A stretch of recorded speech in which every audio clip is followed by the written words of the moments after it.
Hello friends, welcome to my channel high level tourism. ನನ್ನ ಹೆಸರು ನಟರಾಜ್ ಅಂತ. ಸ್ನೇಹಿತರೆ, ಇವತ್ತು ನಾವು ಕವಲೇದುರ್ಗ ಕೋಟೆಯನ್ನು ಎಕ್ಸ್ಪ್ಲೋರ್ ಮಾಡೋರಿದ್ದೀವಿ. ನೀವು ನನ್ನ ಹಿಂದಿನ ವಿಡಿಯೋದಲ್ಲಿ ನಾನು ತೀರ್ಥಹಳ್ಳಿಯಿಂದ 18 ಕಿಲೋಮೀಟರ್ ಟ್ರಾವೆಲ್ ಮಾಡಿಕೊಂಡು ಕವಲೇದುರ್ಗ ಊರಿನವರೆಗೆ ಹೇಗೆ ಬಂದೆ ಅನ್ನೋದರ ಡೀಟೇಲ್ ಇದೆ. ಅದನ್ನು ಬೇಕಾದರೆ ನೋಡಬಹುದು. ಇಲ್ಲ ನಾನು ಬರೀ ಕೋಟೆಯನ್ನು ಮಾತ್ರ ನೋಡ್ತೀನಿ ಅಂತಾದರೆ ನೀವು ಈ ವಿಡಿಯೋವನ್ನು ಮಾತ್ರ ನೋಡಬಹುದು. ಈ ವಿಡಿಯೋದಲ್ಲಿ ನಾನು ಕೋಟೆಯನ್ನು ಎಕ್ಸ್ಪ್ಲೋರ್ ಮಾಡಿ ತೋರಿಸಿದ್ದೀನಿ. ಇಲ್ಲಿ ನಾನು ನಿಮಗೆ ಕಾಶಿ ವಿಶ್ವನಾಥ ದೇವಸ್ಥಾನ, ಲಕ್ಷ್ಮೀನಾರಾಯಣ ದೇವಸ್ಥಾನ, ಹಾಗೆ ಇಲ್ಲಿ ಪಾಳು ಬಿದ್ದಂತಹ ಅರಮನೆ ಆಗಿರಬಹುದು, ಆ ಅರಮನೆಯಲ್ಲಿ ಏನೇನು ಇದೆ, ಯಾವ್ಯಾವ ಅವಶೇಷಗಳು ಸಿಕ್ಕಿದ್ದಾವೆ, ಹಾಗೆ ಅಲ್ಲಿರುವಂತಹ ಒಲೆ ಆಗಿರಬಹುದು, ಹಾಗೆ ಅದರಲ್ಲಿ ಬಳಸಿರುವಂತಹ ತಂತ್ರಜ್ಞಾನ ಆಗಿರಬಹುದು, ಹಾಗೆ ಅಲ್ಲಿ ಅಡುಗೆ ಮಾಡಲು ಬಳಸುತ್ತಿದ್ದಂತಹ ಮಸಾಲೆ ಕಲ್ಲಾಗಿರಬಹುದು, ಮತ್ತು ಆಗಿನ ಕಾಲದಲ್ಲಿ ಬಳಸಲಾಗುತ್ತಿದ್ದಂತಹ ಟಾಯ್ಲೆಟ್ ಆಗಿರಬಹುದು, ಮತ್ತು ಅದರ ತಂತ್ರಜ್ಞಾನವನ್ನಾಗಿರಬಹುದು, ಅಥವಾ ಅಲ್ಲಿರುವಂತಹ ಬಚ್ಚಲು ಮನೆ ಆಗಿರಬಹುದು, ಆ ಬಚ್ಚಲು ಮನೆ ಪಕ್ಕದಲ್ಲಿರುವಂತಹ ಬಾನೆ ಆಗಿರಬಹುದು, ಹಾಗೆ ಹಂಡೆಯನ್ನು ಇಡುವಂತಹ ಸ್ಥಳ ಮತ್ತು ಆ ಹಂಡೆಗೆ ಬೆಂಕಿ ಹಾಕಲಿಕ್ಕೆ ಇರುವಂತಹ ಜಾಗ, ಹಾಗೆ ಎಲ್ಲೋ ಒಂದು ಕಡೆ ತುಂಡಾಗಿ ಬಿದ್ದಿರುವಂತಹ ಪಿರಂಗಿ, ಇವೆಲ್ಲವುಗಳನ್ನು ಕೂಡ ನಾನು ನಿಮಗೆ ಇದೇ ವಿಡಿಯೋದಲ್ಲಿ ತೋರಿಸೋನಿದ್ದೀನಿ. ಬನ್ನಿ ಈಗ ನಮ್ಮ ಎಕ್ಸ್ಪ್ಲೋರೇಷನನ್ನು ಸ್ಟಾರ್ಟ್ ಮಾಡೋಣ. ನೋಡಿ, ಇಲ್ಲಿ ನಾವು ನಮ್ಮ ವೆಹಿಕಲನ್ನು ಪಾರ್ಕ್ ಮಾಡಬಹುದು. ನೋಡಿ, ಎದುರುಗಡೆ ಕಾಣಿಸ್ತಾ ಇರುವಂತಹದ್ದೇ ಕೋಟೆ. ಮುಂದುಗಡೆ ಅಲ್ಲಿ ಜನ ಎಲ್ಲ ನಿಂತಿದ್ದಾರಲ್ಲ, ಅಲ್ಲೇ ಟಿಕೆಟನ್ನು ಕೊಡ್ತಾರೆ. ಟಿಕೆಟ್ ತೊಗೊಂಡು ನಾವು ಈ ಕಡೆ ಗದ್ದೆ ಬೈಲಲ್ಲಿ ಹೋಗಿ ಆನಂತರ ಕೋಟೆಯ ಮೇಲ್ಗಡೆ ಹೋಗಬಹುದು. ಈಗ ನಾವು ಟಿಕೆಟನ್ನು ತೆಗೆದುಕೊಂಡಾಗಿದೆ. ನೋಡಿ, ಈಗ ನಾವು ಆ ಟಿಕೆಟ್ ಕೌಂಟರ್ನ ಹಿಂದ್ಗಡೆ ನಡ್ಕೊಂಡು ಹೋಗಬಹುದು. ಇಲ್ಲಿ ನಮಗೆ ದೊಡ್ಡದಾದಂತಹ ಒಂದು ಕಲ್ಲು ಹಾಸು ಸಿಗುತ್ತೆ. ಹಾಗಂತ ಇಲ್ಲಿ ಮನೆಗಳೆಲ್ಲ ಇದ್ದಾವೆ, ಏನೂ ಭಯ ಆಗಲ್ಲ ನಿಮಗೆ. ಈ ಕಲ್ಲಿನ ಮೇಲೆ ನಡ್ಕೊಂಡು ಹೋಗಬೇಕಾದ್ರೇ ಎಡಗಡೆ ಎಲ್ಲ ನಮಗೆ ಮನೆಗಳೆಲ್ಲ ಕಾಣಿಸ್ತವೆ. ನೀವು ಇಲ್ಲಿ ನೋಡಬಹುದು, ತೋಟ ಕೂಡ ಕಾಣಿಸುತ್ತೆ, ಮನೆ ಕೂಡ ಕಾಣಿಸುತ್ತೆ. ಹಾಗೆ ಎದುರುಗಡೆ ನೋಡಿದರೆ ನಮಗೆ ಗದ್ದೆ ಬಯಲು ಕೂಡ ಕಾಣಿಸುತ್ತೆ. ಅದೇ ಗದ್ದೆ ಬಯಲಲ್ಲಿ ನಾವು ನಡ್ಕೊಂಡು ಹೋಗಬೇಕಾಗಿರುತ್ತೆ. ಮಳೆಗಾಲದಲ್ಲಿ ಸ್ವಲ್ಪ ಹುಷಾರಾಗಿ ಹೋಗಬೇಕಾಗಿರುತ್ತೆ. ಅದು ಬಿಟ್ಟರೆ ಬೇಸಿಗೆಯಲ್ಲಿ ಏನೂ ತೊಂದರೆ ಆಗಲ್ಲ. ಇಲ್ಲಿ ಹೋಗ್ತಾ ಇರಬೇಕಾದ್ರೆ ನಮಗೆ ಎಡಗಡೆ ಕೋಟೆಯ ಮೇಲ್ಭಾಗ ಕಾಣಿಸುತ್ತೆ. ನಾವು ಹೀಗೆ ಮುಂದೆ ನಡ್ಕೊಂಡು ಹೋಗಬೇಕಾಗಿರುತ್ತೆ. ಸುಮಾರೊಂದು 2-2.5 ಕಿಲೋಮೀಟರ್ಗಳಷ್ಟು ನಡೆಯೋದಿರುತ್ತೆ. ಹಾಗಂತ ನೀವು ಈ ಗದ್ದೆ ಬಯಲನ್ನು ದಾಟಿದ ಕೂಡಲೇ ಮುಂದ್ಗಡೆನೇ ನಿಮಗೆ ಕೋಟೆಯ ಕಲ್ಲಿನ ರಸ್ತೆ ಸಿಕ್ಕಿಬಿಡುತ್ತೆ. ಹಾಗೆ ಇಲ್ಲೆಲ್ಲ ನೋಡಿ, ಈ ರೀತಿ ಸಂಕದ ಮೇಲೆಲ್ಲ ನಾವು ಹೋಗಬೇಕಾಗಿರುತ್ತೆ. ನೋಡಿ, ಈ ರೀತಿ ಗದ್ದೆಯ ಹಾಳಿ ಮೇಲೆ ನಡ್ಕೊಂಡು ಹೋಗಬೇಕಾದ್ರೆ ಮಳೆಗಾಲದಲ್ಲೆಲ್ಲ ಸೈಡಿಗೆ ನೀರು ಹರಿತಾ ಇರುತ್ತೆ. ಅಲ್ಲಿ ಎದುರುಗಡೆ ಏನು ಕಲ್ಲು ರಸ್ತೆ ಕಾಣಿಸ್ತಾ ಇದೆಯಲ್ಲ, ಅದೇ ಟೈಪ್ ರಸ್ತೆಯಲ್ಲಿ ನಾವು ಕೋಟೆಯವರೆಗೂ ನಡ್ಕೊಂಡು ಹೋಗಬೇಕಾಗಿರುತ್ತೆ. ಹಾಗಂತ ಇಲ್ಲಿ ರೈಟ್ ಸೈಡ್ಗೆಲ್ಲ ನೀವು ಮನೆಗಳನ್ನು ನೋಡಬಹುದು. ಹಾಗೆ ಇಲ್ಲಿ ಒಂದು ಅಂಗಡಿ ಕೂಡ ಇದೆ. ನೋಡಿ, ಈ ಕಲ್ಲು ರಸ್ತೆಯಲ್ಲೇ ಆವಾಗ ಕುದುರೆಗಳು, ಆನೆಗಳು ಎಲ್ಲ ನಡ್ಕೊಂಡು ಹೋಗ್ತಿದ್ವು. ಸ್ನೇಹಿತರೆ, ಇದೇನಾದರೂ ನೈಸ್ ಬಂಡೆ ಆಗಿರ್ತಿದ್ರೆ ಕುದುರೆಗಳಿಗೆಲ್ಲ ಕಾಲು ಜಾರ್ತಿತ್ತು. ಆದರೆ ಇಲ್ಲಿ ಕಲ್ಲುಗಳನ್ನು ಜೋಡಿಸಿ ಚೆನ್ನಾಗಿ ರಸ್ತೆಯನ್ನು ಮಾಡಿದ್ದಾರೆ. ಅದಕ್ಕಾಗಿ ಕುದುರೆಗಳು ಈ ಕಲ್ಲುಗಳ ಮಧ್ಯೆ ತಮ್ಮ ಕಾಲುಗಳನ್ನು ಸಿಕ್ಸ್ಕೊಳ್ತಾ ಜಾರದೆ ಹೋದಂಗೆ ನಿಧಾನವಾಗಿ ನಡ್ಕೊಂಡು ಹೋಗ್ತಿದ್ವು. ಈ ರಸ್ತೆ ಕೂಡ ಹಾಳಾಗಿದೆ, ಆದರೂ ಇಲ್ಲಿ ನೀವು ಸ್ಟೆಪ್ಗಳು ಯಾವ ರೀತಿ ಇದ್ವು ಅನ್ನೋದನ್ನು ನೋಡಬಹುದು. ಈ ರೀತಿ ಚೆನ್ನಾಗಿ ಕಲ್ಲುಗಳನ್ನು ಜೋಡಿಸಿ ಸ್ಟೆಪ್ ಒಂದ್ರ ಮೇಲೆ ಒಂದರಂತೆ ನಿಧಾನವಾಗಿ ಸ್ಟೆಪ್ಪನ್ನು ಏರಿನಲ್ಲಿ ಮಾಡ್ತಾ ಹೋಗ್ತಿದ್ರು. ಅದರಿಂದ ರಸ್ತೆ ಕೂಡ ತುಂಬ ಚೆನ್ನಾಗಿ ಇರ್ತಿತ್ತು. ಇನ್ನು ಸ್ನೇಹಿತರೆ, ಈ ಕವಲೇದುರ್ಗ ಕೋಟೆ ಕೂಡ ಒಂದು 7 ಸುತ್ತಿನ ಕೋಟೆನೇ ಆಗಿತ್ತು ಅಂತ ಹೇಳ್ತಾರೆ. ಅಂದರೆ ಈಗ ನೀವು ಹೆಚ್ಚಾಗಿ ನೋಡಿರ್ತೀರಿ ದೊಡ್ಡ ದೊಡ್ಡ ಕೋಟೆಗಳು. ಉದಾಹರಣೆಗೆ ಈಗ ಚಿತ್ರದುರ್ಗ ಕೋಟೆಗಳೆಲ್ಲ 7 ಸುತ್ತಿನ ಕೋಟೆಗಳಲ್ವಾ. ಸೊ ಅದೇ ರೀತಿ ಈ ಕೋಟೆಗಳಲ್ಲೂ ಕೂಡ ಎಲ್ಲ ಸುತ್ತುಗಳು ಒಂದೇ ಕಡೆ ಗುಂಪಾಗಿ ಇರೋದಿಲ್ಲ. ಒಂದು 2 ಸುತ್ತುಗಳು ಊರಿನ ಹೊರಗೂ ಕೂಡ ಇರ್ತವೆ. ಯಾಕಂದರೆ ಊರಿನ ಜನರಿಗೆ ರಕ್ಷಣೆ ಬೇಕಾಗುತ್ತಲ್ವ, ಅದಕ್ಕಾಗಿ 2 ಸುತ್ತುಗಳು ಊರ ಹೊರಗೆ ಅಥವಾ ಊರಿನ ಮಧ್ಯದಲ್ಲಿ ಎಲ್ಲೆಲ್ಲೋ ಹೋಗಿರ್ತವೆ. ಆದರೆ ಈಗ ಅವೆಲ್ಲ ಶಿಥಿಲವಾಗಿ ಹಾಳಾಗಿ ಹೋಗಿರ್ತವೆ. ಈಗ ನಿಮ್ಗೆ ಏನಪ್ಪ ಅಂತಂದರೆ ಎಷ್ಟು ಸುತ್ತು ಉಳಿದಿದೆ ಅದಷ್ಟು ಮಾತ್ರ ಕಾಣಿಸ್ತವೆ. ಅಂದರೆ ಈಗ ಸುಮಾರು ಈ ಕೋಟೆಯಲ್ಲಿ 5 ಸುತ್ತು ಉಳಿದಿದೆ. ಆ 5 ಸುತ್ತುಗಳನ್ನು ನಾವು ಇಂದಿಗೂ ನೋಡಬಹುದು. ಅವನ್ನೇ ನಿಮಗೆ ನಾನು ಈಗ ತೋರಿಸಲಿಕ್ಕೆ ಹೋಗ್ತಾ ಇದ್ದೀನಿ. ಇನ್ನು ಈ ಕೋಟೆಗೆ ಕವಲೇದುರ್ಗ ಅಂತ ಹೆಸರು ಯಾಕೆ ಬಂತು ಅಂತ ನೋಡೋಕೆ ಹೋದರೆ ಒಬ್ಬೊಬ್ಬರು ಒಂದೊಂದು ಥರ ಹೇಳ್ತಾರೆ. ಕವಲೇದುರ್ಗ ಅಂತ ಹೆಸರು ಬರೋದಕ್ಕಿಂತ ಮುಂಚೆ ಈ ಕೋಟೆಗೆ ಕಾವಲು ದುರ್ಗ ಅಂತ ಕರಿತಿದ್ರಂತೆ. ಅಂದರೆ ಈ ಕೋಟೆಯನ್ನು ಕಾವಲಿಗಾಗಿ ಇಟ್ಟಿರೋದು ಅಥವಾ ರಕ್ಷಣೆಗಾಗಿ ಇಟ್ಟಿರೋದು ಅಂತ ಅರ್ಥ. ಆ ನಂತರದಲ್ಲಿ ಇದು ಕವಲೇದುರ್ಗ ಆಯಿತು ಅಂತ ಹೇಳ್ತಾರೆ. ಮತ್ತು ಇನ್ನು ಕೆಲವು ಜನರು ಇಲ್ಲಿನ ಗುಡ್ಡಗಳ ಮೇಲೆ ಕಪಿಲವರ್ಣದ ಹಸುಗಳು ತುಂಬ ಮೇಯ್ತಾ ಇದ್ದಿದ್ದರಿಂದ ಅವನ್ನು ಕಪಿಲೆ ದುರ್ಗ ಅಂತ ಕರಿತಿದ್ರು. ಆ ನಂತರ ಅದು ಕಾವಲು ದುರ್ಗ ಆಯಿತು ಅಂತ ಹೇಳ್ತಾರೆ. ಹಾಗೆ ಕಾಲಕ್ರಮೇಣ ಕಾವಲು ದುರ್ಗ ಆಗಿದ್ದಂತಹ ಆ ಹೆಸರು ಕವಲೇದುರ್ಗ ಆಯಿತು ಅಂತ ಹೇಳ್ತಾರೆ. ಮತ್ತು ಇಲ್ಲಿ ಅಷ್ಟೊಂದು ಕಪಿಲವರ್ಣದ ಹಸುಗಳು ಅಥವಾ ದನಗಳು ಯಾಕೆ ಬಂದವು ಅಂತ ನೋಡೋದಾದರೆ, ಬಿದನೂರು ಕೋಟೆ ಅಥವಾ ಈಗಿನ ನಗರ ಅಂತ ಏನಿದೆ ಆ ನಗರ ಕೋಟೆಯ ಕಡೆಯಿಂದ ಬಹಳಷ್ಟು ಕಪಿಲವರ್ಣದ ಹಸುಗಳನ್ನು ಈ ಕೋಟೆಗೆ ಕಳಿಸಿದ್ರಂತೆ. ಯಾಕಪ್ಪ ಅಂತಂದರೆ, ಈಗೇನಾದರೂ ಯುದ್ಧದ ಸಂದರ್ಭ ಸ್ಟಾರ್ಟ್ ಆಯಿತು ಅಂತಾದರೆ ಈ ಕಪಿಲವರ್ಣದ ಹಸುಗಳಿಗೆ ಬಿಳೆಯ ಬಟ್ಟೆಯನ್ನು ತೊಡಿಸಿ ಓಡಾಡ್ಲಿಕ್ಕೆ ಬಿಟ್ಟರೆ ದೂರದಿಂದ ನೋಡಿದಂತಹ ಶತ್ರುಗಳಿಗೆ ಇಲ್ಲಿ ತುಂಬ ಜನ ಸೈನಿಕರೆಲ್ಲ ಓಡಾಡ್ತಾ ಇದ್ದಾರೆ ಅಂತ ನೋಡಿಕೊಂಡು ಹೆದರ್ಲಿ ಅನ್ನೋದೇನೋ ಟೆಕ್ನಿಕ್ಕು ಆವಾಗ ಯೂಸ್ ಮಾಡ್ತಿದ್ರಂತೆ. ಈ ಕವಲೇದುರ್ಗ ಕೋಟೆ ಏನಿದೆ ಇದು ಕೆಳದಿಯ ನಾಯಕರಿಗೆ ಸೇರಿದಂತಹ ಕೋಟೆ ಆಗಿತ್ತು. ಇನ್ನು ಬಿದನೂರು ಕೋಟೆ ಅಥವಾ ನಗರ ಕೋಟೆ ಏನಿದೆ ಅವರಿಗೆ ಅದು ತುಂಬ ಮುಖ್ಯ ಆಗಿತ್ತು. ಆದರೆ ಈ ಕೋಟೆಯನ್ನು ರಕ್ಷಣೆಗಾಗಿ ಅವರು ಬಳಕೆ ಮಾಡ್ತಿದ್ರು. ಅಂದರೆ ಅಲ್ಲೇನಾದ್ರು ದಾಳಿಗಳಾದರೆ ಈ ಕಡೆ ಬಂದು ಉಳಿಲಿಕ್ಕೆ ಈ ಕವಲೇದುರ್ಗ ಕೋಟೆಯನ್ನು ಅವರು ಬಳಸ್ಕೊಳ್ತಿದ್ರು. ಈಗ ನೋಡಿ ನಾವು ಮಾತಾಡ್ತಾ ಇಲ್ಲಿವರೆಗೆ ಬಂದಿದ್ದೀವಿ. ಈಗ ನಮಗೆ ಈ ಕೋಟೆಯ 3ನೇ ಸುತ್ತು ಕಾಣಿಸ್ತಾ ಇದೆ. ಸ್ನೇಹಿತರೆ, ಈ ಕೋಟೆಯ ಬಗ್ಗೆ ಇನ್ನೊಂದು ಮಾತಿದೆ. ಅದೇನಪ್ಪ ಅಂತಂದರೆ ಇಲ್ಲಿ 7 ಸುತ್ತಿನ ಕೋಟೆ, 7 ಹೆಡೆ ಮಹಾಶೇಷ, ಹಾಗೆ 7 ಕೊಳಗಳು ಇದ್ವು ಅಂತ ಹೇಳ್ತಾರೆ. ಮತ್ತು ಸ್ನೇಹಿತರೆ, ಈ ಕೋಟೆ ಏನಿದೆ ಇದು ಸಹ್ಯಾದ್ರಿ ಪರ್ವತಗಳ ಶ್ರೇಣಿಯಲ್ಲಿ ಬರುತ್ತೆ. ಅಂದರೆ ಉದಾಹರಣೆಗೆ ಕೊಡಚಾದ್ರಿ, ಮುಳ್ಳಯ್ಯನಗಿರಿ, ಬಾಬಾ ಬುಡನ್ಗಿರಿ ಅವೆಲ್ಲ ಇದಾವಲ್ವ, ಅದೇ ಪರ್ವತ ಶ್ರೇಣಿಗಳ ಸಾಲಿನಲ್ಲಿ ಈ ಕೋಟೆ ಕೂಡ ಬರುತ್ತೆ. ಕೆಳದಿ ಅರಸರು ತಮ್ಮ ರಕ್ಷಣೆಗೆ ಬೇಕಾದಂಥ ಈ ಅದ್ಭುತ ಕೋಟೆಯನ್ನು ತುಂಬ ಚೆನ್ನಾಗಿ ನಿರ್ಮಾಣ ಮಾಡಿದ್ದಾರೆ. ನೋಡಿ, ನಾವು ಇಲ್ಲಿಗೆ ಬರ್ತಾ ಇದ್ದಂಗೆ ನಮಗೆ ಈ ಕೋಟೆಯ ಒಂದು ಸುತ್ತಿನಲ್ಲಿರುವಂತಹ ದೊಡ್ಡದಾದ ಎಂಟ್ರೆನ್ಸು ಕಾಣಿಸ್ತಾ ಇದೆ. ನೋಡಿ, ಇಲ್ಲಿರುವಂತಹ 2 ಎತ್ತರದ ಬುರುಜುಗಳು ನಮಗೆ ತುಂಬ ಸುಂದರವಾಗಿ ಕಾಣಿಸ್ತಾ ಇದ್ದಾವೆ. ಹಾಗೆ ಈ ಕೋಟೆಯ ಸುತ್ತು ಏನಿದೆ ಅದರ ಗೋಡೆಗಳು ಕೂಡ ನಮಗೆ ಇಲ್ಲಿಂದ ಕಾಣಿಸ್ತಾ ಇದ್ದಾವೆ. ಕೆಲವು ಕಡೆ ಬಿದ್ದು ಹೋಗಿದ್ದಾವೆ, ಆದರೂ ಕೂಡ ಇನ್ನೂ ಕೆಲವಷ್ಟು ಕಡೆ ತುಂಬ ಗಟ್ಟಿಯಾಗಿ ನಿಂತ್ಕೊಂಡಿದ್ದಾವೆ. ಈಗ ನಾವು ಇದೇ ದಾರಿಯಲ್ಲಿ ಬಂದು ಈಗ ಒಳಗಡೆ ಹೋಗಬೇಕಾಗಿರೋದು. ಇಲ್ಲೇ ಪಕ್ಕದಲ್ಲಿ ಈ ಕವಲೇದುರ್ಗ ಕೋಟೆಯ ಬಗ್ಗೆ ಡೀಟೇಲ್ಸನ್ನು ತುಂಬ ಚೆನ್ನಾಗಿ ಬರೆದಿಟ್ಟಿದ್ದಾರೆ. ನೀವು ಈ ವಿಡಿಯೋವನ್ನು ಪಾಸ್ ಮಾಡಿ ಇಲ್ಲಿ ಏನೇನು ಬರೆದಿಟ್ಟಿದ್ದಾರೆ ಅನ್ನೋದನ್ನು ಓದ್ಕೋಬಹುದು. ನಾವು ಈ ಕೋಟೆಯ ಎಂಟ್ರೆನ್ಸ್ನಿಂದ ಒಳಗಡೆ ಹೋಗ್ತಾ ಇರಬೇಕಾದ್ರೆ ಈ ದೊಡ್ಡ ದೊಡ್ಡ ಬುರ್ಜುಗಳನ್ನು ಗಮನಿಸಿದರೆ ಇದರ ಮೇಲೆ ಇರುವಂತಹ ಕೆತ್ತನೆಗಳು ಕೂಡ ನಮ್ಮ ಗಮನವನ್ನು ಸೆಳೀತವೆ. ನೀವು ಇಲ್ಲಿ ನೋಡಬಹುದು, ಮೀನಿನ ಚಿತ್ರ ಆಗಿರಬಹುದು ಅಥವಾ ಆಮೆಯ ಚಿತ್ರ ಆಗಿರಬಹುದು. ಹಾಗೆ ಇನ್ನೂ ಅನೇಕ ಚಿತ್ರಗಳನ್ನು ಇಲ್ಲಿ ಕೆತ್ತಿದ್ದಾರೆ. ನೀವು ಇಲ್ಲಿ ಮೇಲ್ಗಡೆ ನೋಡಿದರೆ 2 ಆನೆಗಳಿದ್ದಾವೆ. ಹಾಗೆ ಕೆಳಗಡೆ ಒಂದು ಆಂಜನೇಯನ ಮೂರ್ತಿ ಇದೆ. ಹಾಗೆ ಇನ್ನೂ ಕೆಳಗಡೆ ನೋಡಿದರೆ ನಾವು ಮಿಥುನ ಚಿತ್ರಗಳನ್ನು ಕೂಡ ಇಲ್ಲಿ ನೋಡಬಹುದು. ಈ ಮಿಥುನ ಚಿತ್ರಗಳನ್ನು ಕೋಟೆಗೆ ಯಾವುದೇ ರೀತಿಯ ದೃಷ್ಟಿ ತಗುಲದೇ ಇರಲಿ ಅಂತ ಹೇಳಿ ಡಿಸೈನ್ ಮಾಡಲಾಗ್ತಿತ್ತು ಅಂತ ಹೇಳ್ತಾರೆ. ಯಾಕಂದರೆ ಮನುಷ್ಯರ ಕಣ್ಣು ಅಥವಾ ದೃಷ್ಟಿ ಅಷ್ಟೊಂದು ಅಪಾಯಕಾರಿ ಆಗಿರುತ್ತಂತೆ. ಮನುಷ್ಯರ ದೃಷ್ಟಿಯ ತೀಕ್ಷ್ಣತೆ ಒಂದು ಕಲ್ಲನ್ನು ಕೂಡ ಒಡೆಯೋ ಹಾಗಿರುತ್ತೆ ಅಂತ ಹೇಳ್ತಾರೆ. ನೋಡಿ, ಈ ಸುತ್ತಿನಿಂದ ನಾವು ಒಳಗೆ ಹೋದ ಕೂಡಲೇ ನಮಗೆ ಈ ಕೋಟೆಯ ಇನ್ನೊಂದು ಸುತ್ತು ಕಾಣಿಸ್ತಾ ಇದೆ. ಈ ಕೋಟೆಯಲ್ಲಿ ಒಂದೊಂದು ಸುತ್ತು ಅಂತಂದರೆ ಒಂದೊಂದು ಸರ್ಕಲ್ನಲ್ಲಿ ಸುತ್ತುಗಳನ್ನು ಕಟ್ಟಿರೋದಲ್ಲ, ಎಲ್ಲೆಲ್ಲಿ ಸಾಧ್ಯವಾಗುತ್ತೋ ಅಲ್ಲಲ್ಲಿ ಬುರುಜುಗಳನ್ನು ಮತ್ತು ಗೋಡೆಗಳನ್ನು ನಿರ್ಮಾಣ ಮಾಡ್ತಾ ಹೋಗಿ ಸುತ್ತುಗಳನ್ನು ಮಾಡಿದ್ದಾರೆ ಅಂತ ಹೇಳ್ತಾರೆ. ಮೊದಲು ಕೆಳದಿಯ ವೆಂಕಟಪ್ಪ ನಾಯಕರು ಈ ಕೋಟೆಗೆ ಬಂದಾಗ ಇಲ್ಲಿ ತೊಲೆತಮ್ಮ ಮತ್ತು ಮುಂಡಿಗೆ ತಮ್ಮ ಎನ್ನುವಂತಹ 2 ಪಾಳೆಗಾರರು ಆಳ್ವಿಕೆಯನ್ನು ನಡೆಸ್ತಿದ್ರಂತೆ. ಅವರನ್ನು ಸೋಲಿಸಿ ವೆಂಕಟಪ್ಪ ನಾಯಕರು ಈ ಕೋಟೆಯನ್ನು ತಮ್ಮ ವಶಕ್ಕೆ ತೆಗೆದುಕೊಳ್ತಾರೆ. ನೋಡಿ, ಈ ಎಂಟ್ರೆನ್ಸಿಂದ ಒಳಗಡೆ ಬರ್ತಾ ಇದ್ದಂಗೆ ನಮಗೆ ಇಲ್ಲಿ ಮೈಲಾರೇಶ್ವರ ದೇವಸ್ಥಾನ ಇದ್ದಿದ್ದರ ಕುರುಹು ನೋಡಲಿಕ್ಕೆ ಸಿಗುತ್ತೆ. ಈ ದೇವಸ್ಥಾನ ಅಂತೂ ಶಿಥಿಲ ಆಗೋಗಿದೆ. ಹಾಗೆ ಈ ಕೋಟೆಯ ಗೋಡೆಗಳು ಕೂಡ ಅಲ್ಲಲ್ಲಿ ಬೀಳ್ತಾ ಇದ್ದಾವೆ. ಮೊದಲು ಇಷ್ಟೊಂದು ಭದ್ರವಾದ ಕೋಟೆಯ ಗೋಡೆಗಳನ್ನು ಸುಣ್ಣ, ಬೆಲ್ಲ, ಮರಳು, ಅಂಟ್ವಾಳಕಾಯಿ, ಹುಲ್ಲು ಇವುಗಳನ್ನೆಲ್ಲ ಮಿಕ್ಸ್ ಮಾಡಿ ಒಂದು ರೀತಿ ಗಾರೆ ತಯಾರು ಮಾಡಿ ಅದರಿಂದ ಕಟ್ತಿದ್ರಂತೆ. ಅದಕ್ಕಾಗಿ ಆ ಕೋಟೆಗಳು ಇನ್ನೂ ಭದ್ರವಾಗಿ ನಿಂತಿದ್ದಾವೆ. ಇಲ್ಲಿ ಗೋಡೆಗಳಿಂದ ಕೆಳಗೆ ಬಿದ್ದಿರುವ ಕಲ್ಲುಗಳನ್ನು ನೀವು ನೋಡಬಹುದು. ಚಾಣದ ಅಚ್ಚುಗಳು ನಿಮಗೆ ಅಲ್ಲಿ ಕಾಣಿಸ್ತವೆ. ಸಾಕಷ್ಟು ಕಲ್ಲುಗಳು ಮೇಲ್ಗಡೆಯಿಂದ ಬಿದ್ದು ಹೋಗಿದ್ದಾವೆ. ಈ ಕಲ್ಲುಗಳೇನಾದರೂ ಗೋಡೆಯಲ್ಲಿ ಹಾಗೆ ನಿಂತ್ಕೊಂಡಿದ್ವು ಅಂತ ಆದರೆ ಈ ಕೋಟೆಯ ಸೌಂದರ್ಯವೇ ಬೇರೆ ಇತ್ತು. ಈ ಕೋಟೆ ಕೆಳದಿ ನಾಯಕರ ಆಳ್ವಿಕೆಗೆ ಒಳಪಡ್ತಾ ಇದ್ದಂತೆ ಅವರು ಇಲ್ಲಿ ಸಾಕಷ್ಟು ಬದಲಾವಣೆಗಳನ್ನು ಮಾಡ್ತಾರೆ. ಇಲ್ಲಿ ಸಾಕಷ್ಟು ಬುರುಜುಗಳನ್ನು ಕಟ್ತಾರೆ, ವೀಕ್ಷಣಾ ಗೋಪುರಗಳನ್ನು ಕಟ್ತಾರೆ, ಹಾಗೆ ದೇವಸ್ಥಾನಗಳನ್ನು ಕೂಡ ನಿರ್ಮಾಣ ಮಾಡ್ತಾರೆ. ಇನ್ನು ಕೆರೆ, ಕೊಳಗಳನ್ನು ಅವನ್ನೆಲ್ಲ ಇಲ್ಲಿ ನಿರ್ಮಾಣ ಮಾಡ್ತಾರೆ. ಈಗ ನೋಡಿ, ಈಗ ನಾವು ಈ ಕೋಟೆಯ ಇನ್ನೊಂದು ಸುತ್ತಿನ ಇನ್ನೊಂದು ಎಂಟ್ರೆನ್ಸ್ಗೆ ಬಂದಿದ್ದೀವಿ. ಇಲ್ಲಿ ದೊಡ್ಡದಾದಂತಹ ಒಂದು ಕಬ್ಬಿಣದ ಬಾಗಲನ್ನು ಕೂಡ ಮಾಡಿಟ್ಟಿದ್ದಾರೆ. ಮೊದಲೆಲ್ಲ ಈ ಬೃಹದಾಕಾರದ ಎಂಟ್ರೆನ್ಸ್ನಲ್ಲಿ ದೊಡ್ಡ ದೊಡ್ಡ ಮರದ ಬಾಗಿಲುಗಳು ಇರ್ತಿದ್ವು. ಈಗ ಇಲ್ಲಿ ಕಬ್ಬಿಣದ ಬಾಗಿಲುಗಳನ್ನು ಮಾಡಿದ್ದಾರೆ. ಇಲ್ಲಿ ವಿಸಿಟ್ ಮಾಡೋವರಿಗೆ ಟೈಮಿಂಗ್ಸ್ ಇರುತ್ತೆ. ಒಂದು ಸಲ ಮೇಲಿದ್ದವ್ರನ್ನೆಲ್ಲ ಕೆಳಗಡೆ ಕಳಿಸಿದ ನಂತರ ಇಲ್ಲಿ ಡೋರನ್ನು ಕ್ಲೋಸ್ ಮಾಡಿಬಿಡ್ತಾರೆ. ಹಾಗೆ ಇದರ ಸೈಡ್ನಲ್ಲಿ ಕಿರು ಬಾಗಿಲು ಅಥವಾ ದಿಡ್ಡಿ ಬಾಗಿಲನ್ನು ನೀವಿಲ್ಲಿ ನೋಡಬಹುದು.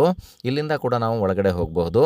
ಈ ಮುಖ್ಯ ದ್ವಾರ ಅಥವಾ ಮೇನ್ ಎಂಟ್ರೆನ್ಸ್ ಏನಿರುತ್ತೆ ಇದು ಹೆಚ್ಚಿನದಾಗಿ ಎಲ್ಲ ಟೈಮಲ್ಲೂ ಕ್ಲೋಸ್ ಆಗೇ ಇರುತ್ತೆ. ಆ ಟೈಮ್ನಲ್ಲಿ ದಿಡ್ಡಿ ಬಾಗಿಲನ್ನು ಯೂಸ್ ಮಾಡ್ತಿದ್ರು.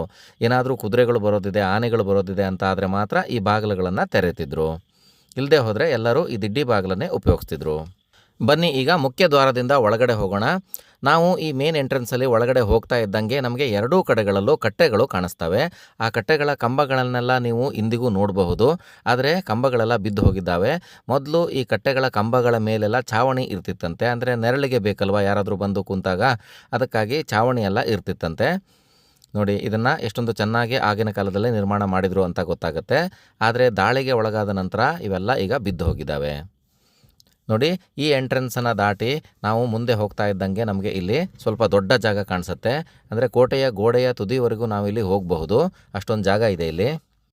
ಹಾಗೆ ನಾವು ಎದುರುಗಡೆ ನೋಡ್ತಾ ಇದ್ದಂಗೆ ನಮಗೆ ಈ ಕೋಟೆಯ ಇನ್ನೊಂದು ಸುತ್ತಿನ ಎಂಟ್ರೆನ್ಸ್ ಕೂಡ ಇಲ್ಲಿಂದ ಕಾಣಿಸುತ್ತೆ. ಅದರ ದಾರಿಯನ್ನು ಕೂಡ ನೀವು ಇಲ್ಲಿಂದ ನೋಡಬಹುದು. ಹಾಗೆ ಈ ದಾರಿಯಲ್ಲಿ ನಾವು ಹೋಗ್ತಾ ಇರಬೇಕಾದ್ರೆ ಎಡಗಡೆ ಇಲ್ಲಿ ಕೆಳಗಡೆ ಒಂದು ದಾರಿ ಹೋಗುತ್ತೆ. ಇದು ಎಲ್ಲಿ ಹೋಗುತ್ತಪ್ಪ ಅಂತಂದರೆ ಇಲ್ಲಿ ಒಂದು ಕೊಳ ಇದೆ, ಅದನ್ನು ನಾಗತೀರ್ಥ ಕೊಳ ಅಂತ ಕರೀತಾರೆ. ಆ ಕೊಳದ ಹತ್ತಿರ 7 ಹೆಡೆ ಇರುವಂತಹ ಮಹಾಶೇಷನ ಮೂರ್ತಿ ಇದೆ. ಹಾಗೆ ನೀವು ಇಲ್ಲಿ ಕೂಡ ನೋಡಬಹುದು, ಇಲ್ಲೂ ಕೂಡ ಒಂದು ನಾಗದೇವರ ಮೂರ್ತಿ ಇದೆ. ಹಾಗೆ ಇದಕ್ಕೂ ಕೂಡ ಇಲ್ಲಿ 7 ಹೆಡೆಗಳನ್ನು ನೀವು ನೋಡಬಹುದು. ನೋಡಿ, ಈ ನಾಗದೇವರ ಮೂರ್ತಿಗಳು ಇನ್ನೂ ಕೂಡ ಎಷ್ಟೊಂದು ಸುಂದರವಾಗಿದ್ದಾವೆ ಅನ್ನೋದನ್ನು ನೀವಿಲ್ಲಿ ಗಮನಿಸಬಹುದು. ಹೀಗೆ ನಾವು ಮುಂದೆ ನಡ್ಕೊಂಡು ಹೋದರೆ ನಾವು ನಾಗತೀರ್ಥ ಕೆರೆಗೆ ಹೋಗಬಹುದು. ಇಲ್ಲಿ ಇಷ್ಟೊಂದು ನಾಗರ ಪ್ರತಿಮೆಗಳನ್ನು ಯಾಕೆ ನಿರ್ಮಾಣ ಮಾಡಿದಾರಪ್ಪ ಅಂತಂದರೆ, ಮೊದಲು ಇದೆಲ್ಲ ನಾಗದೇವರ ಕ್ಷೇತ್ರ ಆಗಿತ್ತಂತೆ. ಇಲ್ಲಿ ಕೋಟೆಯೆಲ್ಲ ಕಟ್ಟಬೇಕಾದ್ರೆ ಪದೇ ಪದೇ ನಾಗರ ಹಾವುಗಳು ಬರ್ತಾ ಇದ್ವಂತೆ. ಅದಕ್ಕಾಗಿ ಇಲ್ಲಿ ಅವ್ರೇನು ಮಾಡಿದ್ರಪ್ಪ ಅಂತಂದರೆ, ಮುಂದೆ ನಾಗದೇವರನ್ನು ಮಹಾಶೇಷನನ್ನು ಪ್ರತಿಷ್ಠಾಪನೆ ಮಾಡಿದಾಗ ಆ ಸಣ್ಣ ಪುಟ್ಟ ಬರುವಂತಹ ನಾಗರ ಹಾವುಗಳ ಸಂಖ್ಯೆಗಳೆಲ್ಲ ಕಡಿಮೆ ಆಗೋದ್ವಂತೆ. ಅಂದರೆ ನಾಗರ ಹಾವುಗಳಿಗೆ ಅಧಿಪತಿ ಆಗಿರುವಂತಹ ಮಹಾಶೇಷನನ್ನೇ ಇಲ್ಲಿ ಪ್ರತಿಷ್ಠಾಪನೆ ಮಾಡಿರೋದ್ರಿಂದ ಮುಂದೆ ನಾಗರ ಹಾವುಗಳು ಕಾಣಿಸ್ಕೊಳ್ಳೋದು ಕಡಿಮೆ ಆಗ್ತಾ ಹೋಯಿತು. ಹಾಗೆ ಇವರಿಗೆ ಕೋಟೆಯನ್ನು ಕಟ್ಟಲಿಕ್ಕೆ ಕೂಡ ತುಂಬ ಅನುಕೂಲ ಆಯಿತು ಅಂತ ಹೇಳ್ತಾರೆ. ನೋಡಿ, ಈ ಕೊಳ ಎಷ್ಟೊಂದು ಸುಂದರವಾಗಿದೆ. ಇನ್ನು ಇದನ್ನು ಮೇಂಟೆನೆನ್ಸ್ ಮಾಡಿದ್ರಂತೂ ತುಂಬ ಚೆನ್ನಾಗಿ ಕಾಣಿಸುತ್ತೆ. ತುಂಬ ಏನು ಮಾಡದೇ ಹೋದರೂ ಕೂಡ ಅಲ್ಲಿ ಬಿದ್ದಂತಹ ಮರ ಗಿಡಗಳನ್ನು ಸ್ವಚ್ಛ ಮಾಡಿದ್ರೂ ಕೂಡ ಇದು ತುಂಬ ಚೆನ್ನಾಗೇ ಕಾಣಿಸುತ್ತೆ. ಬನ್ನಿ, ಈಗ ಮತ್ತೆ ವಾಪಸ್ ಹೋಗಿ ನಾವು ಮೇಲ್ಗಡೆ ಹೋಗೋಣ. ನೋಡಿ, ಇದೇ ದಾರಿಯಿಂದ ನಾವು ಮೇಲೆ ಹತ್ತಿ ಹೋಗಬೇಕಾಗಿರುತ್ತೆ. ಸ್ನೇಹಿತರೆ, ಈಗ ನಾವು ಈ ಕೋಟೆಯ ಮತ್ತೊಂದು ಸುತ್ತಿನ ಎಂಟ್ರೆನ್ಸ್ ಹತ್ರ ಹೋಗ್ತಾ ಇದ್ದಂಗೆ ನಿಮಗೆ ಎದುರುಗಡೆ ದೊಡ್ಡ ದೊಡ್ಡ ಬುರುಜುಗಳು ಕಾಣಿಸ್ತವೆ. ಅದರಲ್ಲಿ ಬಲಗಡೆ ಇರುವಂತಹ ಬುರುಜಿನ ಮೇಲೆ ನೀವು ನಗಾರಿ ಕಟ್ಟೆಯನ್ನು ಕೂಡ ನೋಡಬಹುದು. ಅಂದರೆ ಅದರ ಮೇಲೆ ದೊಡ್ಡ ದೊಡ್ಡ ನಗಾರಿಗಳನ್ನಿಟ್ಟು ಸಂದರ್ಭಕ್ಕೆ ತಕ್ಕಂತೆ ಬಾರಿಸ್ತಿದ್ರಂತೆ. ಅಂದರೆ ಅರಮನೆಯಲ್ಲಿ ಆಗಿರುವಂತಹ ಯಾವುದಾದ್ರೂ ಸಂತೋಷದ ಸಂದರ್ಭ ಆಗಿರಬಹುದು, ಅಥವಾ ದುಃಖದ ಸಂದರ್ಭ ಆಗಿರಬಹುದು, ಅಥವಾ ಮಹಾರಾಜರು ಕೋಟೆಗೆ ಬರ್ತಾ ಇದ್ದಾರೆ ಅಂತ ಹೇಳಲಿಕ್ಕಾಗಿರಬಹುದು, ಅಥವಾ ಶತ್ರುಗಳು ಕೋಟೆಯ ಮೇಲೆ ದಾಳಿ ಮಾಡಲಿಕ್ಕೆ ಬರ್ತಿದ್ದಾರೆ, ನೀವೆಲ್ಲ ಎಚ್ಚೆತ್ತುಕೊಳ್ಳಿ ಅಂತ ಹೇಳಲಿಕ್ಕಾಗಿರಬಹುದು. ಅಂತಹ ಸಂದರ್ಭಗಳಲ್ಲೆಲ್ಲ ಈ ನಗಾರಿ ಯೂಸ್ ಆಗ್ತಿತ್ತಂತೆ. ನೋಡಿ, ನಾಗತೀರ್ಥ ಕೊಳ ನಮಗೆ ಇಲ್ಲಿಂದ ಈ ರೀತಿಯಾಗಿ ಕಾಣಿಸುತ್ತೆ. ಬನ್ನಿ, ಈಗ ಈ ಎಂಟ್ರೆನ್ಸ್ನ ಒಳಗಡೆ ಹೋಗೋಣ. 2 ಬುರುಜುಗಳ ಮಧ್ಯೆ ನಾವು ಒಳಗಡೆ ಹೋದ ನಂತರ ನಮಗೆ ಮತ್ತೆ ಅಲ್ಲಿ ಒಂದು ಎಂಟ್ರೆನ್ಸ್ ಗೇಟು ಕಾಣಿಸುತ್ತೆ. ಇಲ್ಲಿ ನಾವು ಸ್ವಲ್ಪ ಒಳಗಡೆ ಹೋದ ಕೂಡಲೇ ನೀವು ಇಲ್ಲಿ ನೋಡಬಹುದು, ಇಲ್ಲಿ ಸಾಕಷ್ಟು ದೊಡ್ಡ ಜಾಗ ಇದೆ. ಹಾಗೆ ಈ ಗೋಡೆಯನ್ನು ನೋಡಬಹುದು. ಹಾಗೆ ಗೋಡೆಯ ಮೇಲೆ ಮಾಡಿರುವಂತಹ ಈ ರಚನೆಗಳನ್ನೆಲ್ಲ ನೀವು ನೋಡಬಹುದು. ಹಾಗೆ ನೀವು ನಮ್ಮ ಎದುರುಗಡೆ ನೋಡಬಹುದು, ಇಲ್ಲೊಂದು ಮುಖ್ಯ ದ್ವಾರ ಕಾಣಿಸ್ತಾ ಇದೆ. ಅದರ ಮೇಲ್ಗಡೆ ಇರುವಂತಹ 2 ರಚನೆಗಳನ್ನು ಕೂಡ ನೀವು ನೋಡಬಹುದು.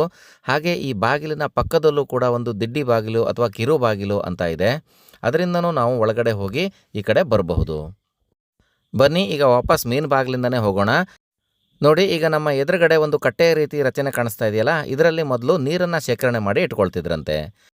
ನೋಡಿ, ಈ ಬಾಗಿಲಿನಿಂದ ಒಳಗಡೆ ಹೋಗ್ತಾ ಇದ್ದಂಗೆ ನಮಗೆ 2 ಕಟ್ಟೆಗಳು ಕಾಣಿಸ್ತವೆ. ಹಾಗೆ ದೊಡ್ಡ ದೊಡ್ಡ ಕಂಬಗಳು ಕೂಡ ನಿಮಗೆ ಇಲ್ಲಿ ಕಾಣಿಸ್ತವೆ. ಮಧ್ಯದಲ್ಲಿ ತುಂಡಾಗಿ ಬಿದ್ದಿರುವಂತಹ ಪಿರಂಗಿ ಕೂಡ ಕಾಣಿಸುತ್ತೆ. ಸೊ ಹಿಂದಿನ ಬಾಗಿಲಲ್ಲೂ ನಾನು ನಿಮಗೆ ಕಂಬಗಳನ್ನೆಲ್ಲ ತೋರಿಸಿದ್ನಲ್ವ, ಅದೇ ರೀತಿ ಈ ಕಂಬಗಳ ಮೇಲೂ ಕೂಡ ಚಾವಣಿ ಇರ್ತಿತ್ತಂತೆ. ಆವಾಗ ಈ ಕಂಬಗಳನ್ನೆಲ್ಲ ನೋಡಿ ಯಾವುದೇ ಸಿಮೆಂಟ್ ಇಲ್ಲದೆ ಚೆನ್ನಾಗಿ ಜೋಡಿಸಿ ನಿಲ್ಲಿಸಿಟ್ಟಿದ್ದಾರೆ. ಈಗ ನೀವು ನಮ್ಮ ಎದುರುಗಡೆ ಇರುವಂತಹ ದಾರಿಯನ್ನು ನೋಡಬಹುದು. ಅಲ್ಲಿ ಮೆಟ್ಟಿಲುಗಳಿದ್ದಾವೆ. ನಾವು ಹೀಗೆ ಮೆಟ್ಟಿಲುಗಳನ್ನು ಹತ್ತಿ ಮೇಲ್ಗಡೆ ಹೋದರೆ ಈ ಕೋಟೆಯ ಮೇಲ್ಭಾಗಕ್ಕೂ ಹೋಗಬಹುದು. ಹಾಗೆ ಈ ಎಂಟ್ರೆನ್ಸಲ್ಲಿ ನಾವು ಮಸಾಲೆ ತಿರುಸುವ ಕಲ್ಲಿನಂತಹ ಒಂದು ರಚನೆ ಕೂಡ ಇದೆ, ನೀವು ಇಲ್ಲಿ ನೋಡಬಹುದು. ಹಾಗೆ ಸ್ವಲ್ಪ ದೂರದಲ್ಲಿ ನಾವು ನಿಂತ್ಕೊಂಡು ನೋಡಿದಾಗ ನಾವು ಬಂದಿರುವ ಎಂಟ್ರೆನ್ಸು ಮತ್ತು ಕೋಟೆಯ ಮೇಲ್ಭಾಗ ಈ ರೀತಿಯಾಗಿ ಕಾಣಿಸುತ್ತೆ.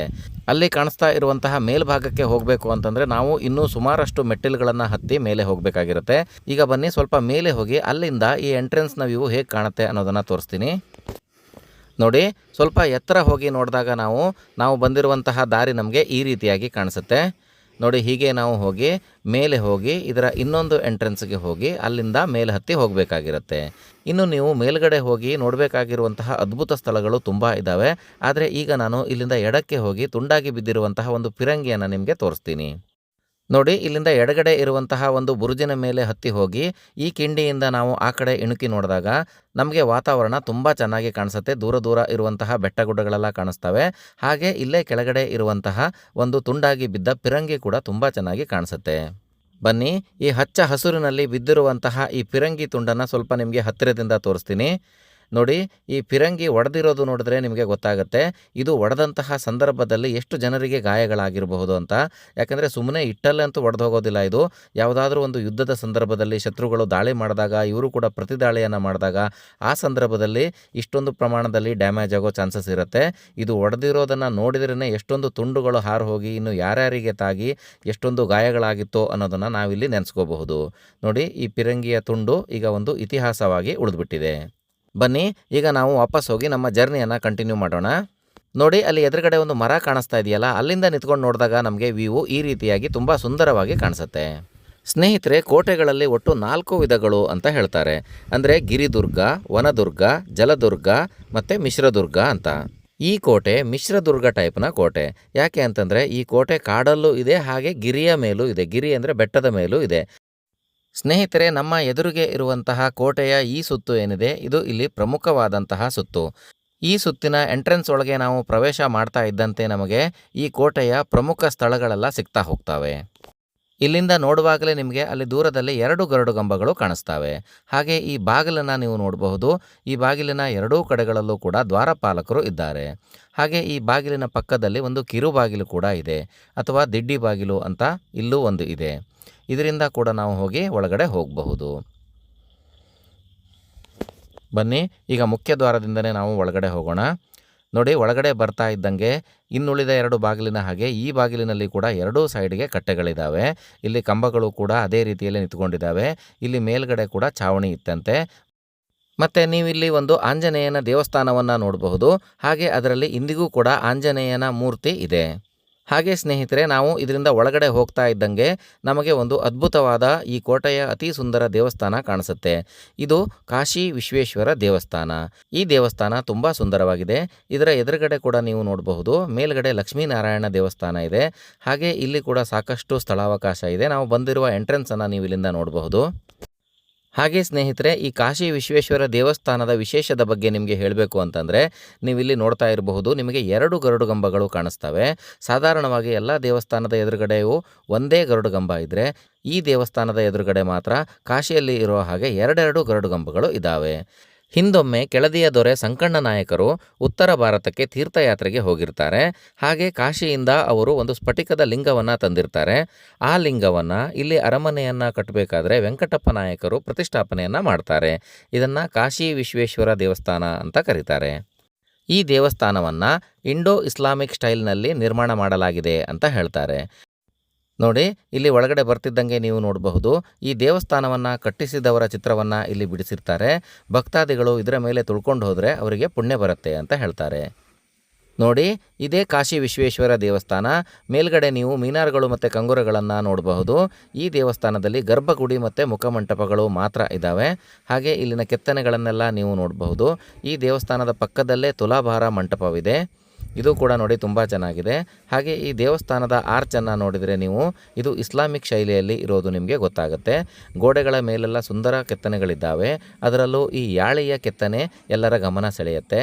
ಯಾಳೆ ಅಂತಂದರೆ ಕುದುರೆ, ಸಿಂಹ ಮತ್ತು ಆನೆ, ಈ ಮೂರನ್ನೂ ಒಳಗೊಂಡಂಥ ಒಂದು ಕಾಲ್ಪನಿಕ ಪ್ರಾಣಿ. ಈ ದೇವಸ್ಥಾನದ ಎದುರಿಗೆ ಇರುವ ಎಂಟ್ರೆನ್ಸ್ನ ಹಿಂಭಾಗವನ್ನು ಕೂಡ ತುಂಬ ಚೆನ್ನಾಗಿ ಡಿಸೈನ್ ಮಾಡಿದ್ದಾರೆ. ಬನ್ನಿ, ಈಗ ಕಾಶಿ ವಿಶ್ವೇಶ್ವರ ದೇವಾಲಯದ ಗೋಡೆಗಳ ಮೇಲೆ ಯಾವ ರೀತಿಯ ಚಿತ್ರಗಳಿವೆ ಅನ್ನೋದನ್ನು ನಿಮಗೆ ತೋರಿಸ್ತೀನಿ. ನೀವಿಲ್ಲಿ ನೋಡಬಹುದು, ಇಲ್ಲಿ ಮಲ್ಲ ಯುದ್ಧದ ಚಿತ್ರಗಳನ್ನು ರಚನೆ ಮಾಡಲಾಗಿದೆ. ಇಲ್ಲಿ 2 ಜನ ಇದ್ದಾರೆ, ನೀವು ನೋಡಬಹುದು. ಅವರಿಬ್ಬರು ಮಲ್ಲ ಯುದ್ಧವನ್ನು ಮಾಡ್ತಾ ಇದ್ದಾರೆ. ಹಾಗೆ ಇದರ ಪಕ್ಕದ ಚಿತ್ರವನ್ನು ನೋಡಿದಾಗ ಇಲ್ಲಿ ರಾಜ ಕುದುರೆಯ ಮೇಲೆ ಹೊರಟಿರೋದು ನಿಮಗೆ ಗೊತ್ತಾಗುತ್ತೆ. ಹಾಗೆ ಹಿಂದುಗಡೆ ಇದ್ದವರು ನೀವು ಛತ್ರಿ ಚಾಮರಗಳನ್ನು ಹಿಡಿದಿರೋದು ಗೊತ್ತಾಗುತ್ತೆ. ಹಾಗೆ ಇನ್ನೂ ಮುಂದಿನ ಚಿತ್ರದಲ್ಲಿ ಸೂರ್ಯಗ್ರಹಣವನ್ನು ದರ್ಶಿಸುವಂತಹ ಒಂದು ಸನ್ನಿವೇಶವನ್ನು ಚಿತ್ರೀಕರಿಸಲಾಗಿದೆ. ಇಲ್ಲಿ ಹಾವು ಸೂರ್ಯನನ್ನು ನುಂಗ್ಲಿಕ್ಕೆ ಹೋಗ್ತಾ ಇದೆ. ಹಾಗೆ ಈ ಕಡೆ ನೀವು ನೋಡಬಹುದು, ಇಲ್ಲಿ 2 ಆನೆಗಳು ಕೂಡ ಇದ್ದಾವೆ. ಈ ರೀತಿಯ ಸುಂದರವಾದಂತಹ ಚಿತ್ರಗಳನ್ನು ಕಾಶಿ ವಿಶ್ವೇಶ್ವರ ದೇವಸ್ಥಾನದ ಗೋಡೆಗಳ ಮೇಲೆ ರಚಿಸಲಾಗಿದೆ. ಹಾಗೆ ಹೊರಗಡೆ ಕಾಂಪೌಂಡನ್ನು ನೀವು ನೋಡಬಹುದು.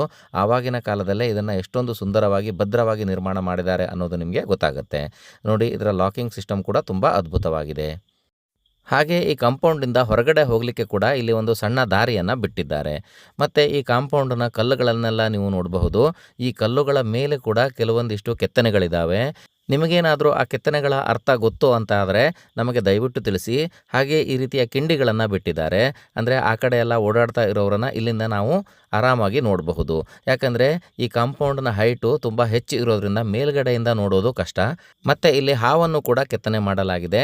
ಇದರ ಅರ್ಥ ನಿಮಗೆ ಗೊತ್ತಿದ್ದರೆ ದಯವಿಟ್ಟು ಕಮೆಂಟ್ ಮಾಡಿ. ಹಾಗೆ ಈ ದೇವಸ್ಥಾನದ ಹಿಂಭಾಗದಲ್ಲಿ ಬಾತುಕೋಳಿಗಳು ಮತ್ತು ಆನೆಗಳನ್ನು ರಚನೆ ಮಾಡಲಾಗಿದೆ. ಇಲ್ಲಿರುವ ಕೆತ್ತನೆಗಳು ಒಂದಕ್ಕಿಂತಲೂ ಒಂದು ಭಿನ್ನವಾಗಿವೆ ಮತ್ತು ಅದ್ಭುತವಾಗಿವೆ ಅಂತ ಹೇಳಬಹುದು. ಅಲ್ಲಿ ದೂರದಲ್ಲಿ ನಿಮಗೆ ಲಕ್ಷ್ಮೀನಾರಾಯಣ ದೇವಸ್ಥಾನ ಕೂಡ ಕಾಣಿಸ್ತಾ ಇದೆ. ಹಾಗೆ ಈ ದೇವಸ್ಥಾನದ ಇನ್ನೊಂದು ಗೋಡೆಯ ಮೇಲೂ ಕೂಡ ನಿಮಗೆ ಬಾತುಕೋಳಿಗಳು ಮತ್ತು ಆನೆಯ ಚಿತ್ರಗಳು ಕಾಣಿಸ್ತವೆ.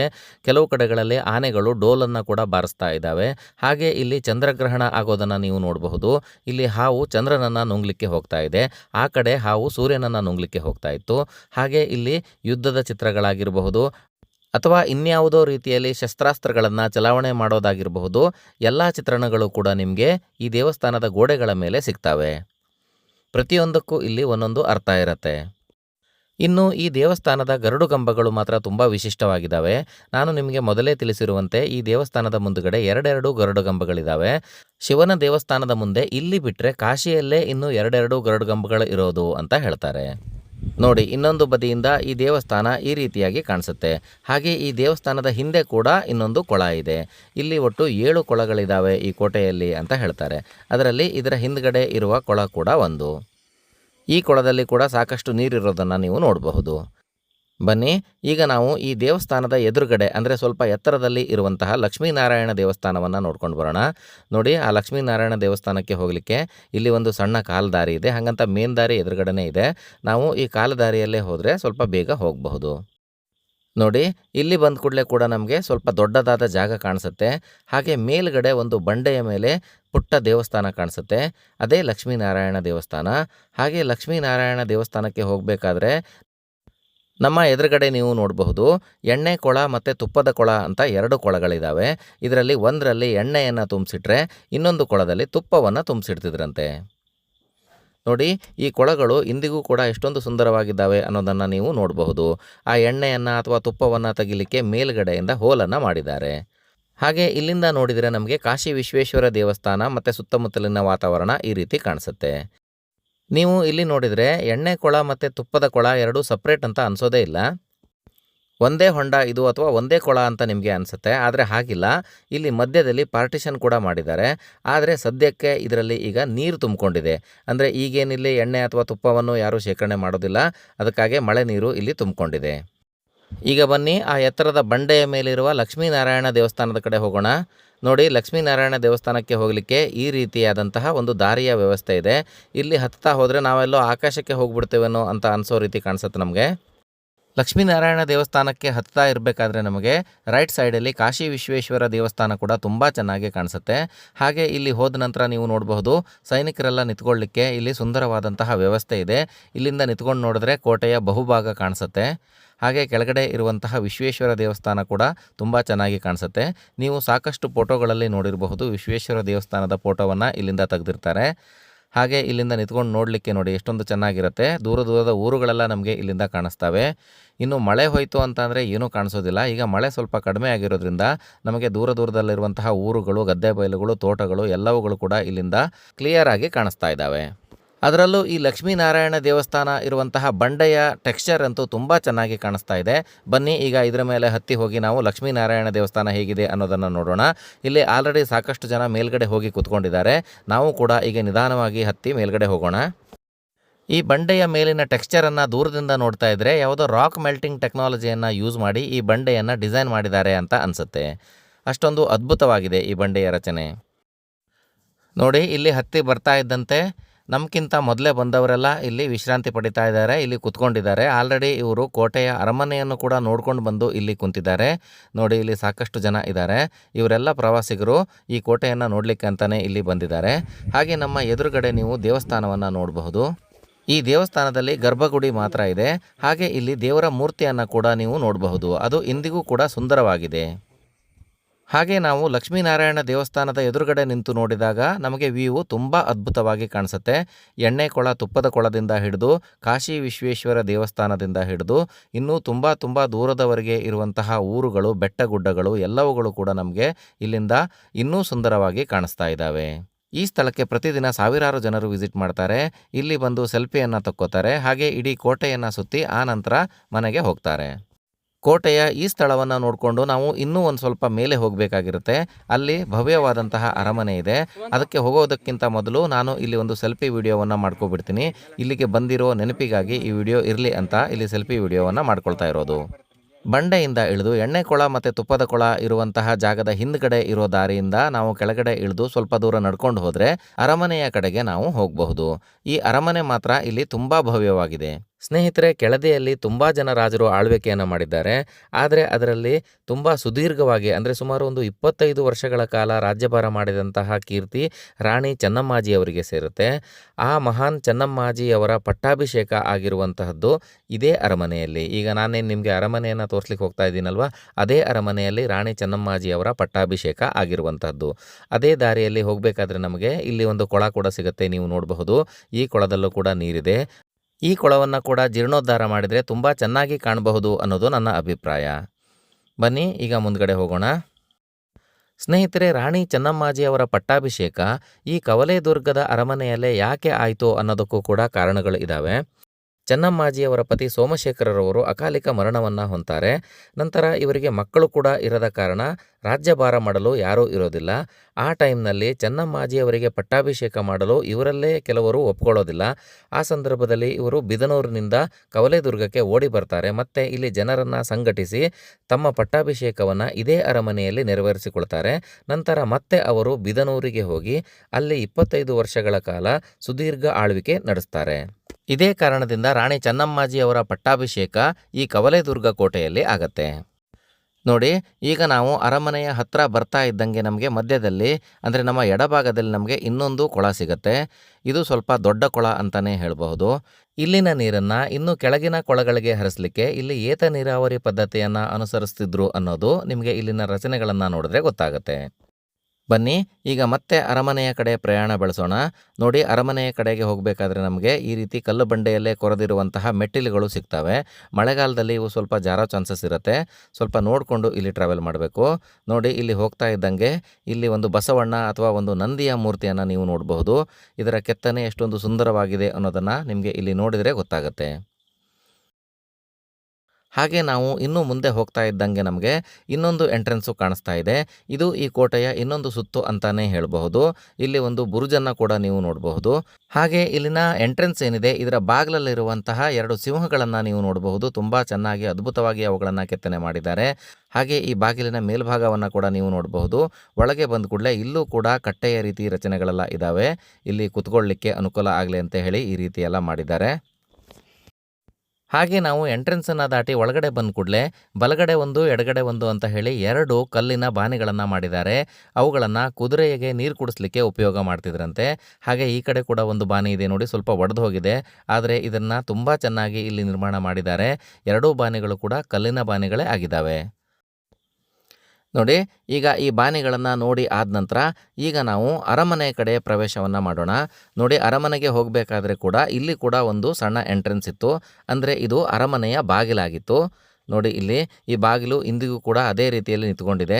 ಈ ಅರಮನೆಯಲ್ಲಿ ನಾವು ಒಳಗೆ ಬರ್ತಾ ಇದ್ದಂಗೆ ನಮಗೆ ಒಂದು ದೊಡ್ಡ ದರ್ಬಾರ್ ಹಾಲ್ ಸಿಗುತ್ತೆ. ಹಾಗೆ ಪಕ್ಕದಲ್ಲೆಲ್ಲ ಕಟ್ಟೆಯ ಮೇಲೆ ಕಂಬಗಳನ್ನು ನೀವು ನೋಡಬಹುದು.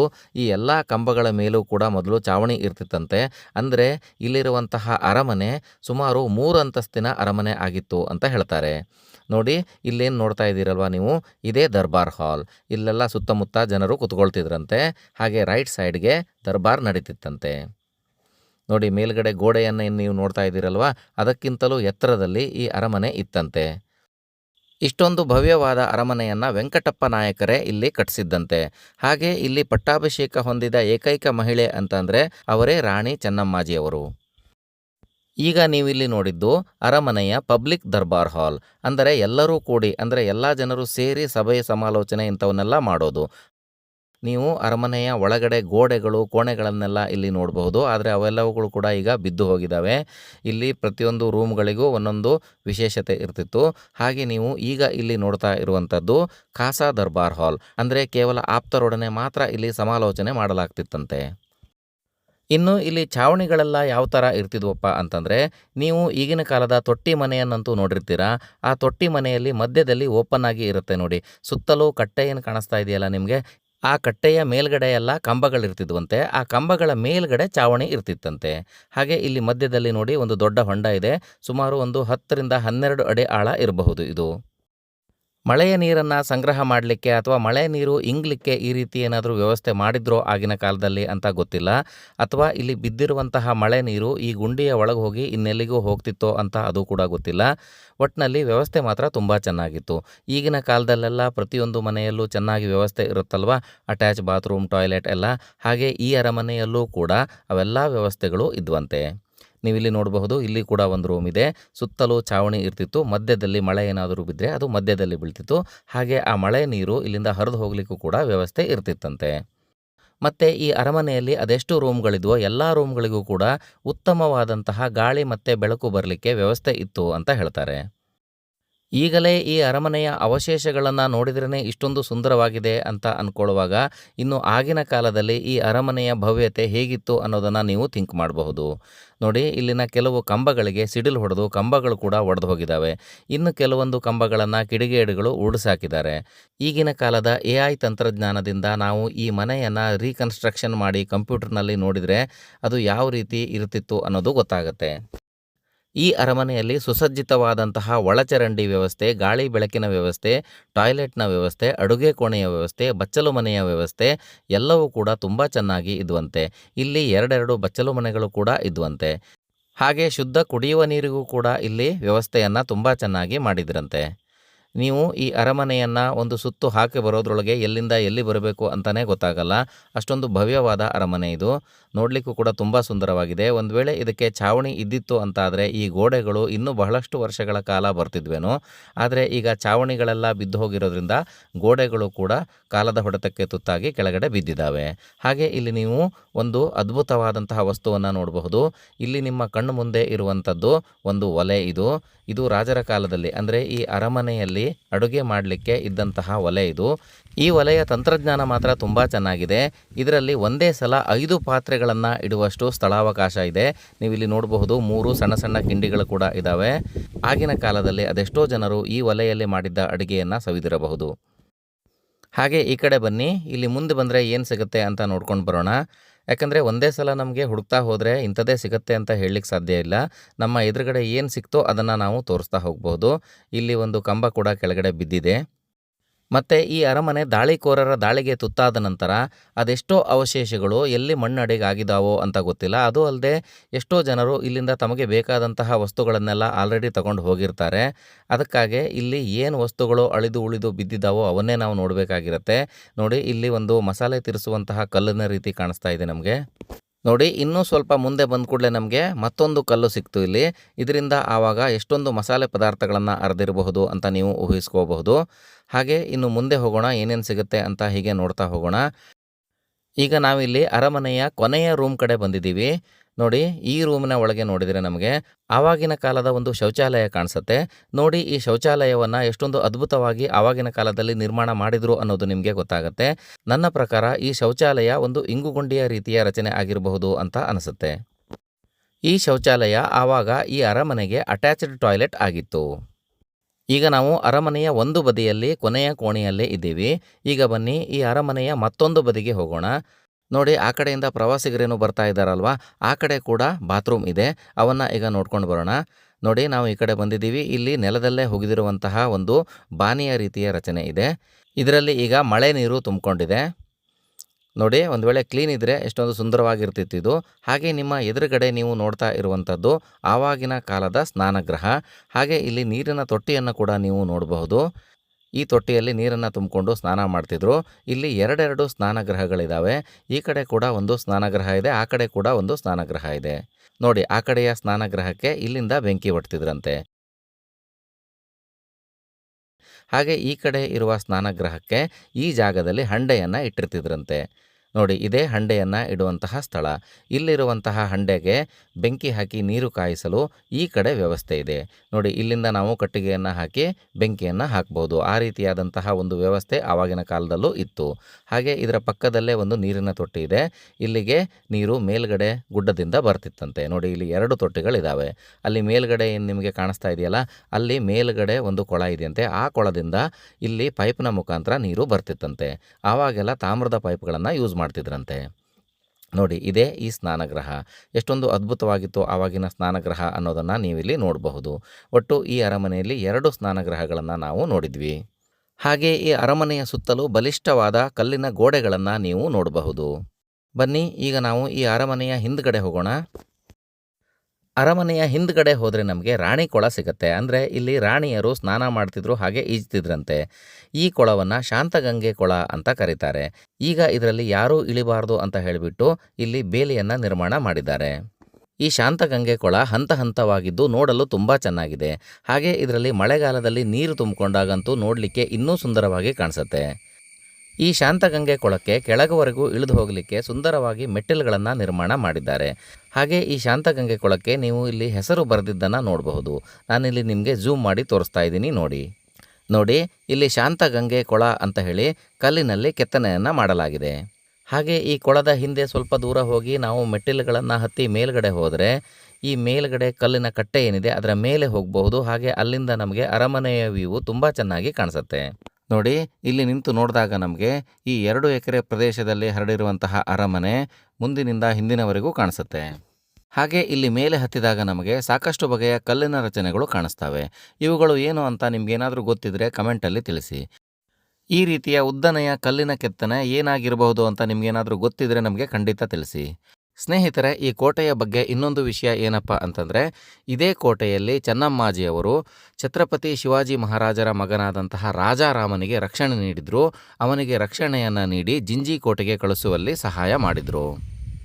ನೋಡಿ ಇಲ್ಲಿ ಮೇಲ್ಗಡೆ ನಿಂತು ನೋಡಿದಾಗ ನಮಗೆ ಈ ಅರಮನೆಗೆ ಸಂಬಂಧಪಟ್ಟಂತಹ ಸ್ಥಳಗಳೆಲ್ಲ ಇಲ್ಲಿಂದ ಡೀಟೇಲ್ ಆಗಿ ಕಾಣಿಸ್ತವೆ. ಮುಂದಿನ ದರ್ಬಾರ್ ಹಾಲ್ ಆಗಿರಬಹುದು ಅಥವಾ ಖಾಸಾ ದರ್ಬಾರ್ ಹಾಲ್ ಆಗಿರಬಹುದು ಅಥವಾ ಎಲ್ಲ ರೂಮ್ಗಳಾಗಿರಬಹುದು ಅಥವಾ ಹಿಂದ್ಗಡೆ ಇರುವಂತಹ ಶಾಂತಗಂಗೆ ಕೊಳಗಳಾಗಿರಬಹುದು, ಎಲ್ಲವುಗಳು ನಮಗೆ ಇಲ್ಲಿಂದ ಕ್ಲಿಯರ್ ಆಗಿ ಕಾಣಿಸ್ತವೆ. ಸ್ನೇಹಿತರೆ, ಈ ಕೋಟೆಯಲ್ಲಾಗಿರಬಹುದು ಅಥವಾ ಅರಮನೆಯಲ್ಲಾಗಿರಬಹುದು ನೀವು ಕಲ್ಲಿನ ಸಾಕಷ್ಟು ಸ್ಟ್ರಕ್ಚರ್ಗಳನ್ನು ನೋಡಿರ್ತೀರಿ. ಆದರೆ ಆ ಕಲ್ಲನ್ನು ಒಡೆಯಲಿಕ್ಕೆ ಯಾವ ರೀತಿ ಟೆಕ್ನಾಲಜಿಯನ್ನು ಮೊದಲು ಯೂಸ್ ಮಾಡ್ತಿದ್ರು ಅನ್ನೋದನ್ನು ನೀವು ಇಲ್ಲಿ ನೋಡಬಹುದು. ಈ ರೀತಿ ಬಂಡೆಗಳಲ್ಲಿ ಸಣ್ಣ ಸಣ್ಣ ಹೋಲ್ಗಳನ್ನು ಮಾಡ್ತಿದ್ರಂತೆ. ನಂತರ ಆ ಹೋಲ್ಗಳಲ್ಲಿ ಮರದ ಬೆಣೆಯನ್ನು ಹೊಡಿತಿದ್ರಂತೆ. ಆನಂತರ ಅದರ ಮೇಲೆ ನೀರನ್ನು ಸುರಿತಿದ್ರಂತೆ. ಆವಾಗ ಆ ಮರದ ಬೆಣೆ ಹಿಗ್ಗೋ ಕಾರಣದಿಂದ ಇಲ್ಲಿ ಬಂಡೆ ಸೀಳ್ಬಿಡ್ತಿತ್ತಂತೆ. ಇನ್ನು ಸ್ನೇಹಿತರೆ, ಈ ಕವಲೇದುರ್ಗ ಕೋಟೆ ಶಿವಮೊಗ್ಗ ಜಿಲ್ಲೆಯ ತೀರ್ಥಹಳ್ಳಿ ತಾಲೂಕಿನಲ್ಲಿದೆ. ತೀರ್ಥಹಳ್ಳಿಯಿಂದ ಇದು ಸುಮಾರು 18 ಕಿಲೋಮೀಟರ್ ದೂರದಲ್ಲಿದೆ. ಹಾಗೆ ಶಿವಮೊಗ್ಗದಿಂದ ಇದು 79 ಕಿಲೋಮೀಟರ್ ದೂರದಲ್ಲಿದೆ. ಮಂಗಳೂರಿನಿಂದ 133 ಹಾಗೆ ಬೆಂಗಳೂರಿನಿಂದ 365 ಕಿಲೋಮೀಟರ್ ದೂರದಲ್ಲಿದೆ. ಸ್ನೇಹಿತರೆ, ಈ ಕೋಟೆ ಅರಮನೆವರೆಗೇನೆ ಮುಗಿದಿಲ್ಲ. ಇನ್ನೂ ಎತ್ತರದಲ್ಲಿ ಶಿಖರೇಶ್ವರ ದೇವಸ್ಥಾನ ಅಂತ ಇದೆಯಂತೆ. ಆದರೆ ಅಲ್ಲಿಗೆ ಹೋಗಲಿಕ್ಕೆ ದಾರಿ ಕುಸಿದಿರೋದ್ರಿಂದ ಅಲ್ಲಿ ಈಗ ಯಾರನ್ನೂ ಬಿಡ್ತಾ ಇಲ್ಲ. ಹಾಗೆ ಸ್ನೇಹಿತರೆ, ಇಂತಹ ಸ್ಥಳಗಳಿಗೆ ನೀವು ಭೇಟಿ ಮಾಡಿದಾಗ ಯಾವತ್ತೂ ಕಸವನ್ನು ಇಲ್ಲಿ ಹಾಕಬಾರ್ದು ಅಂತ ಕೇಳ್ಕೊಳ್ತೀನಿ. ಸ್ನೇಹಿತರೆ, ಈ ವಿಡಿಯೋ ಇಷ್ಟ ಆದರೆ ಲೈಕ್ ಮಾಡಿ, ನಿಮ್ಮ ಫ್ರೆಂಡ್ಸ್ ಜೊತೆ ಶೇರ್ ಮಾಡಿ, ಹಾಗೆ ಈ ವಿಡಿಯೋವನ್ನು ಹೈಪ್ ಮಾಡಿ ಮತ್ತು ನೀವು ನಮ್ಮ ಚಾನಲ್ಗೆ ಮೊದಲನೇ ಸಲ ಬರ್ತಾ ಇದ್ದೀರಿ ಅಂತಾದರೆ ನಮ್ಮ ಈ ಚಾನಲನ್ನು ಸಬ್ಸ್ಕ್ರೈಬ್ ಮಾಡಿಟ್ಕೊಳ್ಳಿ. ಈ ವಿಡಿಯೋವನ್ನು ಇಲ್ಲಿವರೆಗೂ ಕಂಟಿನ್ಯೂ ಆಗಿ ನೋಡಿದ್ದಕ್ಕೆ ನಿಮಗೆಲ್ಲರಿಗೂ ಕೂಡ ತುಂಬ ಧನ್ಯವಾದಗಳು.